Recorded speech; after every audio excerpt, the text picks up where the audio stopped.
was interesting. I decided I was going to do 40-minute workouts in the morning. So I'm timing myself really strictly because the margin for error on timing kind of sucks because I'm like 1 minute late. But still, I digress. Welcome to HBRV Lifestyle, the podcast. I am the host, the Honey Badger, here to give it to you straight and transparent about the RV business, as well as other things. Now I'm going to go walk into McDonald's here in a minute with you guys and go pick up my very nasty, ugly sausage egg McMuffins and my large dollar coffee. Good morning, everyone. And because I need coffee this morning. Workout was good. And I was debating with myself in the workout. So I did my RV industry update video for the main channel. It got released yesterday at 7 p.m. Pacific time. Good morning, Mike. And I've decided I need to spill some tea. Okay.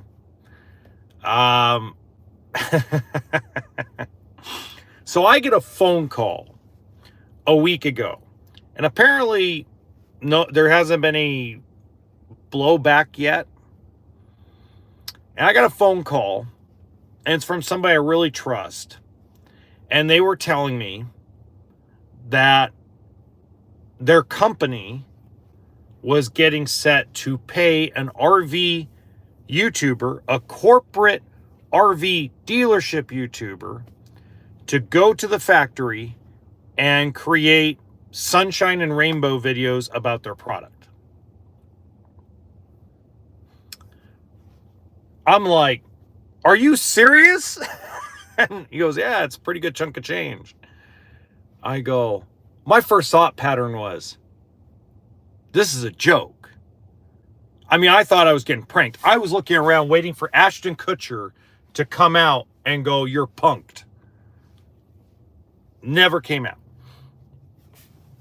So I start making phone calls because, as you guys know, when somebody tells me something like that, something that like punch you in the face type of thing, you got to find out whether somebody's just yanking your chain or not. So I made a few phone calls. Come to find out, that's been common practice for the last 3 years. It wasn't something common pre-pandemic, but it's something that's been more common since COVID-19. Good morning, Viper. Good morning, Nancy. So very interesting that corporate RV dealership YouTubers are paid by the manufacturer to go out and create RV reviews. And by the way, I've also been told after that it expanded to there are some brand ambassadors and full-time RV YouTubers that are paid to do the same thing. And it ain't no small chunk of change. So I was wondering, like, why am I never invited? I mean, my channel's growing. My podcast is growing. Why haven't I been invited? Because I figured it was done for free. I figured, this is how I thought it was worked. I thought that when they wanted you to, when they have these guys and gals go out to the factory to go do these filmings and stuff, I figured they get put up in a hotel. I figured the flight is free. I figured, there's some things that come with it, wine and dine. I figured that stuff's like normal, right? I've seen that. I've seen that when I was on the manufacturer side where they would invite people out from different companies and wine and dine them a little bit, put them up in a hotel, do some content creation, blah, blah, blah. So I was like blown away out of my mind when I'm like, and when they told me the amount of money these guys get paid to do that, I'm like, I'll do sunshine and rainbows videos. I'll tell everybody how wonderful everything is for that kind of money. Hey, for that kind of money, I'll tell everybody in the world that everything is so great and wonderful. I was like, holy shit. I mean, I'm like, oh, I'm like, no wonder I don't get invited to the factory. Hello.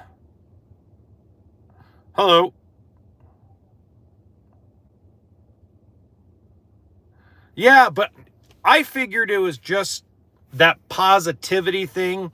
I figured, and this is straight up figured. I figured, hold on, let's go get McDonald's.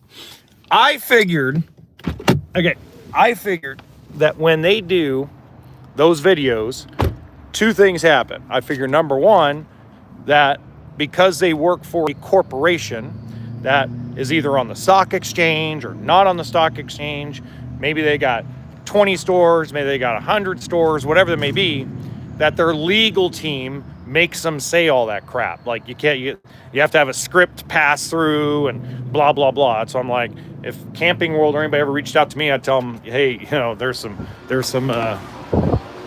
things that come with that. Oh, I thought it was ready. It said it was ready. Anyway, so I figured that's the way it was. I didn't figure they were getting paid. Holy crap. I mean, that was crazy. Not all of them, but a lot of them. No, mobile. Yep. Yes.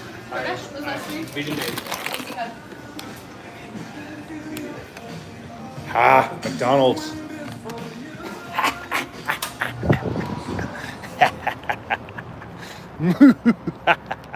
I need my coffee this morning.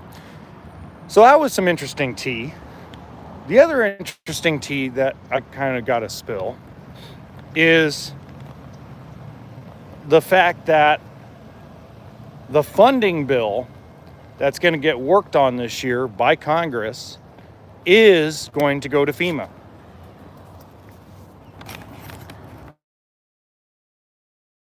Apparently, from what I've been told, FEMA, especially with all the natural disasters that occurred over the last, 15 years, apparently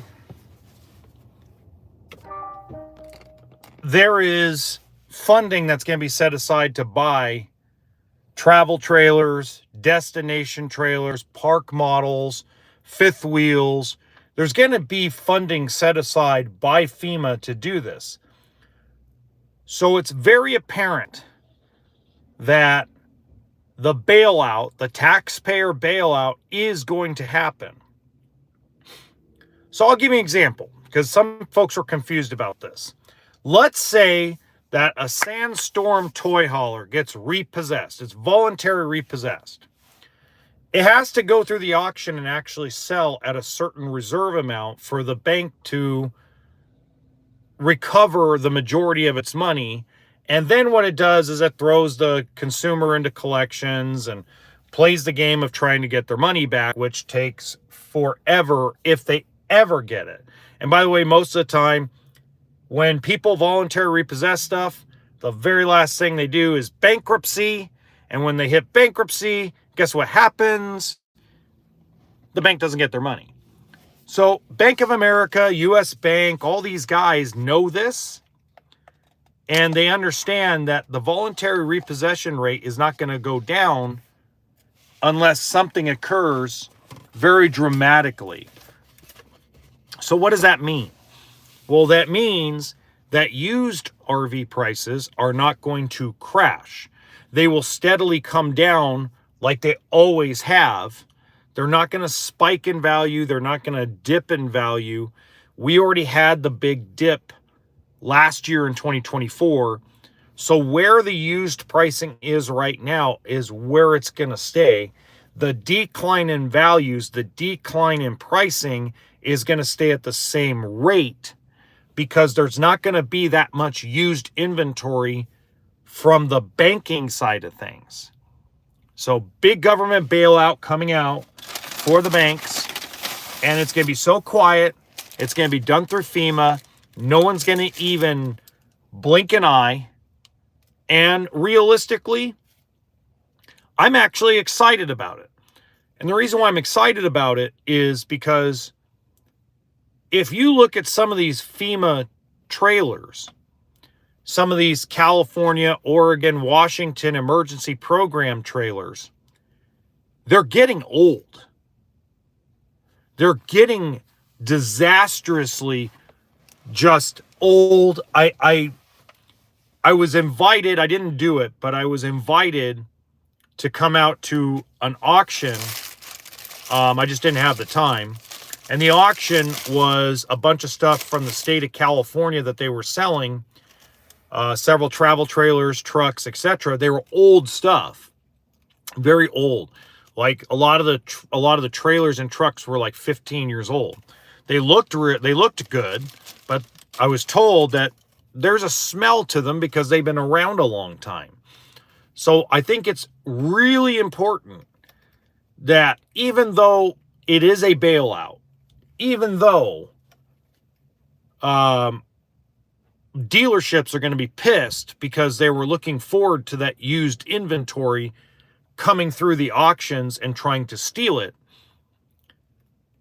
I'm excited because two things fold will now come out of it. Number one, FEMA and all the emergency management parts of state, city, and local governments are going to get newish or newer inventory to work with for hurricane disaster relief, fire disaster relief, etc. Newer stuff always is helpful. Actually, there's three things. The second thing that just popped in my head is now that older stuff that's 10, 15, 18 years old that a lot of these industry or a lot of these government agencies held on to because of financial purposes, they're going to sell it off at auctions. So folks that were looking for that 90 cent, 10 cents on the dollar type of deal are going to find them through government auctions. So don't be surprised come June, July, you're going to get a lot of 15, 20-year-old RVs, specifically travel trailers, and probably some older diesel trucks that are going to come on the market through government auction. And that's going to help make things a little more affordable for people that are on the rebound. You also have to look at, there's other prospects and good things about banks selling this stuff to government agencies instead of running it through the auction. When they run it through a government agency, the government agency pays retail book. When they pay retail book, it actually helps alleviate the debt that gets thrown onto the consumer after they voluntarily repossess the vehicle. So even though the process will take longer, it actually benefits both the consumer, the bank, and the government, even though it is a bailout. Okay? Normally, I would scream and yell to high heaven, but this is so beneficial to everybody. This is a benefit to folks that own an RV, because if you own one and you're looking for a okay trade value or looking for a decent private party price, it's going to be easier for you to do that if these banks decide to sell all the voluntary repossessions to government agencies, which is the best way to do it. Okay, so your big 4x4 3,500 trucks are going to do the same thing. Some of the trucks that are out there for state, local, and federal governments are falling apart because they're old. So imagine you're going to get a 3-year-old Ram truck as a government for $42,000. It's an easy transaction for the bank. Let's say the guy owed 60. That's 18 grand. That same truck is running through the auction for like 28 to 30 grand because dealers don't want to overpay anymore.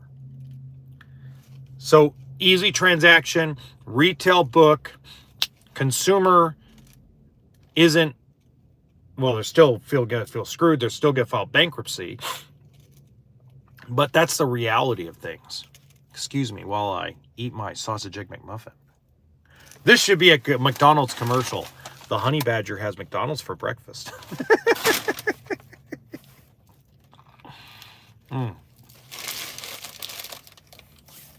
So good. The other thing that will help be beneficial is you're going to see dealers do a lot more consignment programs. Pardon me. Like, there's 8 dealer groups that have 3, 4, 5 locations across the western U.S. that they don't want trade-ins. They'd rather have consignments. Yesterday, spoke to a guy over the phone that I trust immensely. Him and I have really good conversations. There's things he hates me saying on this podcast, and there's stuff he loves about me saying on this podcast. One of the things that he loves is he loves me talking about the trade value thing, but his number one concern is, so how do I put this? So Weekend Warrior, a while back ago, was involved in a lawsuit because of their super light chassis. Okay. If anybody remembers that, let me know in the comments.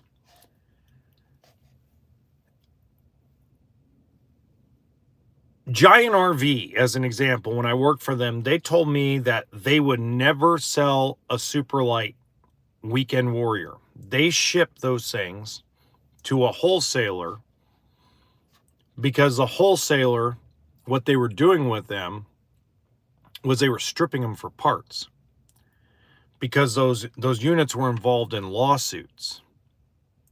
So the other part of the tea today is the conversation this gentleman and I had, and he owns a couple of dealerships. He owns several locations. Is his attorney group, the guys he uses on retainer, told him that there are 3 law firms in the United States working on a Aaron Brockovich type of lawsuit against Grand Design RV. I'm like, wow. So he said once that starts getting out, dealers are going to be a little more cautious. If that lawsuit actually gets filed in court, that's going to, because obviously it hasn't been done yet, but that in itself would start the process of the same thing that happened with Weekend Warrior.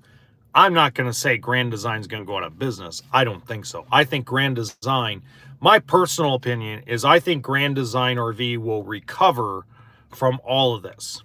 I think Winnebago has made a lot of the right moves lately.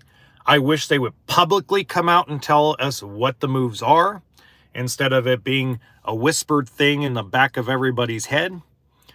But I think they're making a lot of the right moves. I think moving Don Clark out of Grand Design and putting him in the position he's in right now to finish out his contract was really smart. I think their warranty department and partnering with Affinity Group and a few other frame and welding specialists to basically handle the problem, I think is very smart, and I think they should make that public. I think that should be publicly addressed instead of me whispering it or other YouTubers whispering it, because I know I'm not the only person that's been told this. But it's like, I know Grand Design RV will recover, but it's going to be a slow recovery because if they actually proceed with this lawsuit, if they actually gather enough people and enough discovery to actually file the lawsuit, win or lose, dealerships will get spooked when it comes to trade-ins. Folks that were on the fence about Grand Design and buying a fifth wheel from them will probably walk away and go to another brand.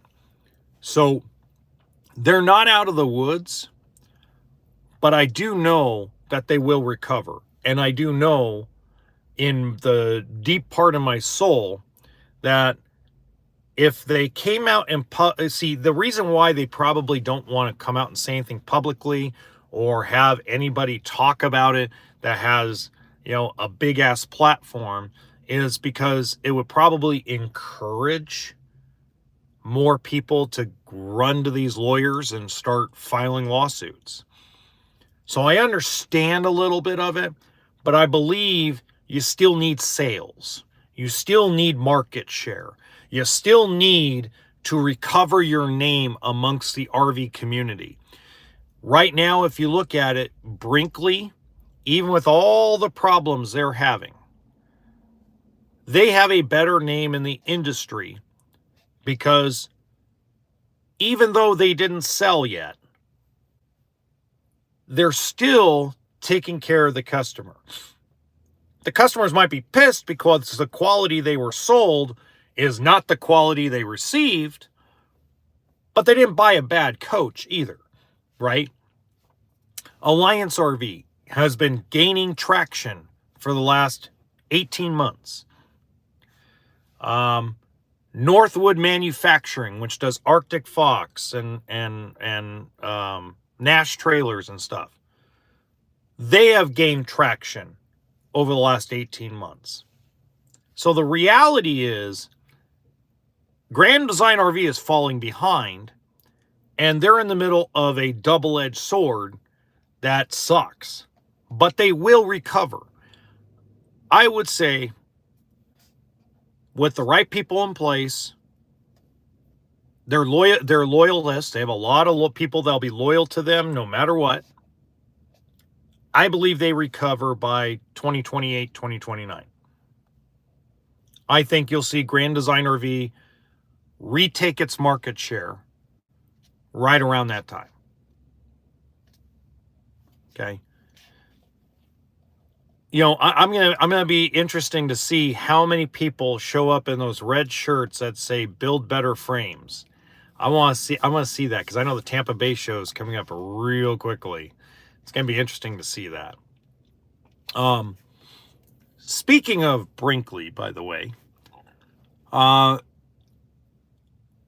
got to see a 2025 fifth wheel on FaceTime, and the service guy I was talking to was pointing out all the crap that's going wrong with these things.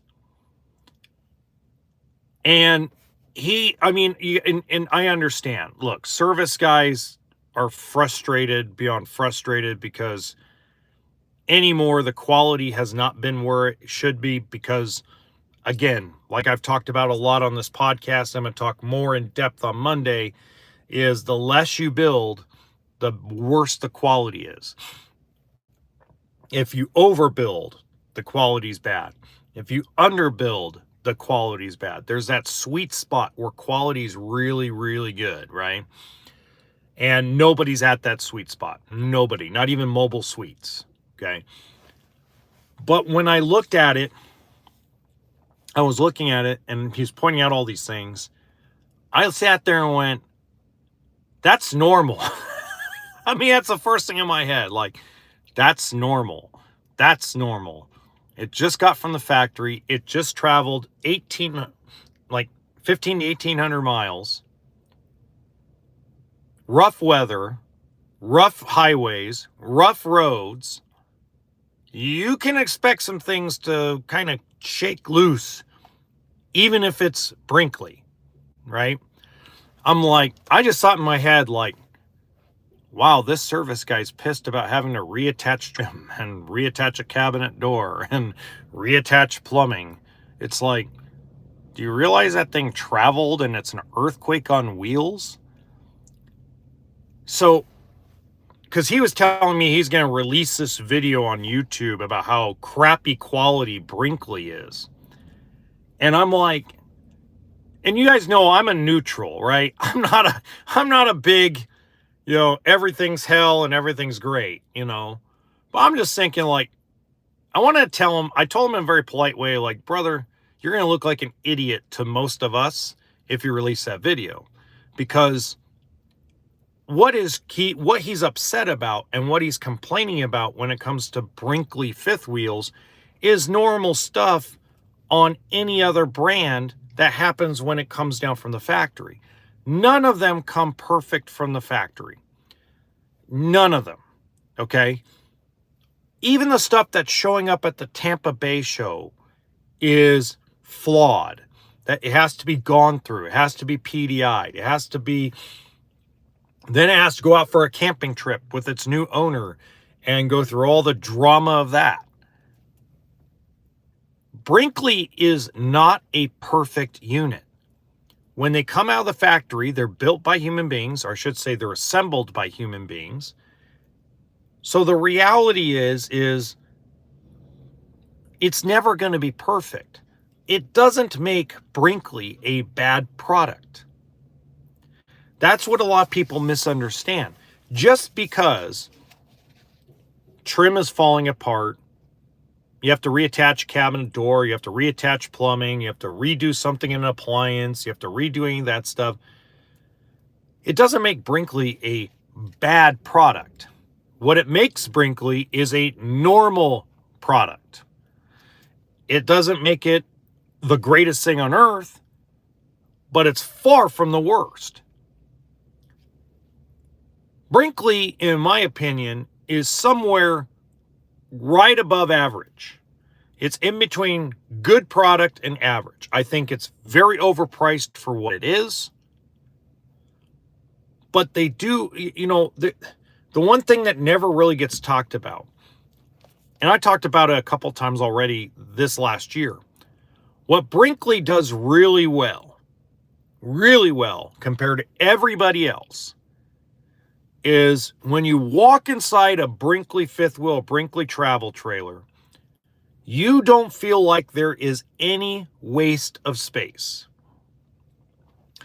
Those same guys that started Grand Design, that started Brinkley, what made Grand Design special and really good is lighting. Nothing else. Nothing else. Same components, same build process as 99% of stuff, right? But when you walk into a Solitude lit up and you go walk into a Cardinal fifth wheel or a Flagstaff or a Cedar Creek, the Grand Design always looks better because if you look up in the ceiling, it has way more lighting than any other fifth wheel on the market. Now Brinkley has taken that concept and added on top of it where when you walk in, you don't feel like there was any space wasted. It's almost as if they purposely decided we're not going to have any blank walls. We do not want a young lady walking into the coach and going, I wish they put a cabinet there. I wish they did this. Why couldn't they have done that?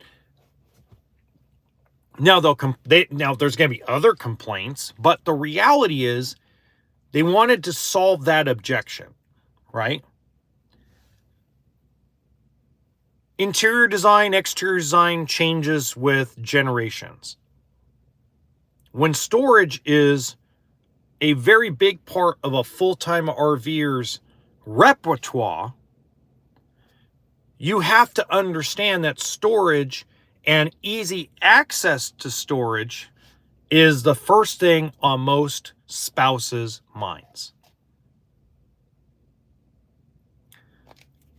And I make jokes about it, but pretty much I tell a lot of guys that ask me what makes Brinkley special and why it's so overpriced. I said, because your wife's going to walk into a Brinkley and see that it's beautiful inside with all the lighting, and they're going to see that they actually put an extra couple of cabinets in that no other manufacturer puts in. And they go, so I'm paying $20,000 more for a couple more cabinets and lighting. Yep. And, the first thing they go is, shit.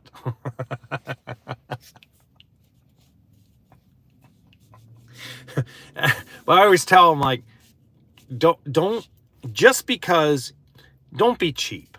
I always tell guys, look, I know Brinkley's overpriced. I know it's severely overpriced for what it really is, okay? But if your spouse is in love with a Brinkley and can't get it out of her head, spend the money. Go out and make memories. Go out and make dreams. You're overpaying for this stuff one way or the other.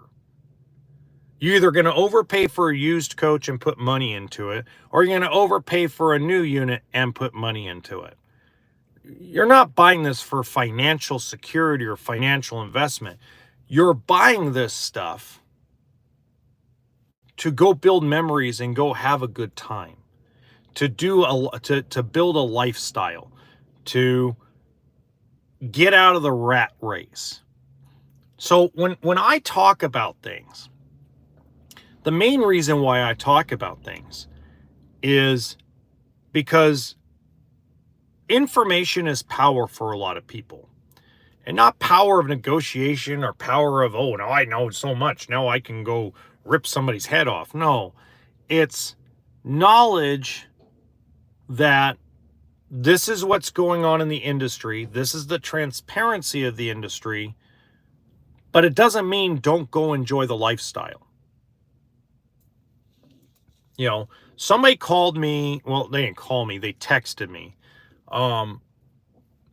that they watched all of my Grand Design Frame Failure episodes from last year, binge watched them on New Year's Day, watched all the stuff I did on it on the main channel, because so many dealers have warned people their frame's going to snap on a momentum if they go buy a momentum. The Grand Design people keep telling the consumer, at least the salespeople at the dealership, oh, they're full of crap. It's fake news. It never happened. You know, all the BS of salespeople being salespeople, right? So they found Paving New Paths and what happened to them.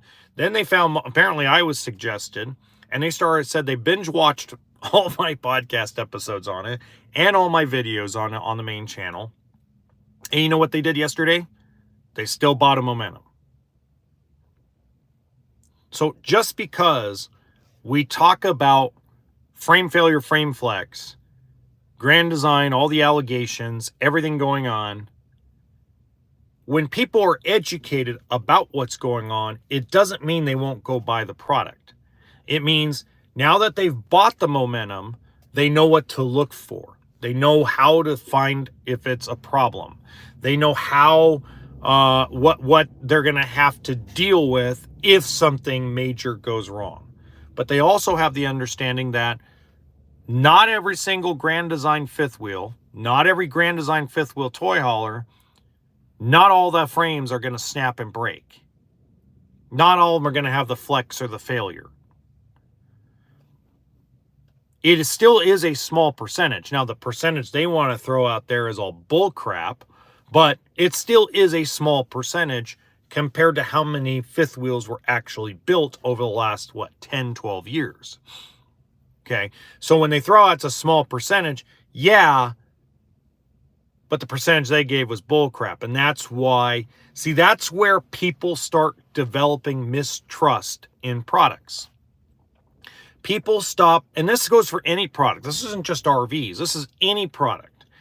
People start losing trust when you start treating people like they're idiots, like they're stupid. You could easily Google Grand Design frame failure or YouTube search Grand Design frame failure, and you could automatically see, scrolling through all the options and everything, that it's a lot bigger problem than what they want to admit to. But at the same time, it's still a very small percentage compared to how many fifth wheels were built. But when the problem was when you start to use propaganda, company propaganda, political propaganda, industry propaganda of any kind, can backfire on you when you're misusing it. Because in general, people are smart. People are not dumb. Sometimes they need validation or confirmation of what they feel. AKA, that's why my podcast does well. That's why Joe Rogan does well. That's why a lot of podcasters, including some that are just idiots, are successful, because they give confirmation to how you feel about certain things. We're in an economy that everybody says is growing and great, but who feels that? The rich, right? So it's the same thing, right? It's an ivory tower thing. Another bite of my sausage egg McMuffin. Here's that McDonald's commercial.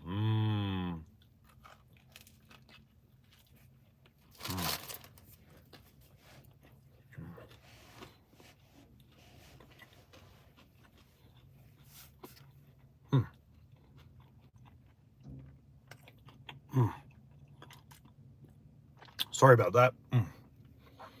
I was hungry and I needed a drink of coffee. Anyway, so that's really where we are at as far as all the tea that needed to be spilled today. But I'm still shocked. Like, when I got told how much money some of these corporate RV dealership YouTubers and some of these full-time RVers, when I heard how much these folks get paid to go to the factory and tell everybody how wonderful things are, I'm like, can I have some of that? I promise, I swear, I won't talk crap. I swear to God, I won't talk crap. I'll abandon my channel. No, I'm just messing. I wouldn't do that. But it's an obscene amount of money, especially when you get to post it on your own YouTube channel and make the ad revenue and possible sponsorships off it. It's obscene. I'm like, holy crap. I'm like, Jesus Christ. I'm sorry, I gotta laugh. Well, enjoy your weekend, guys. I'll see you on Monday.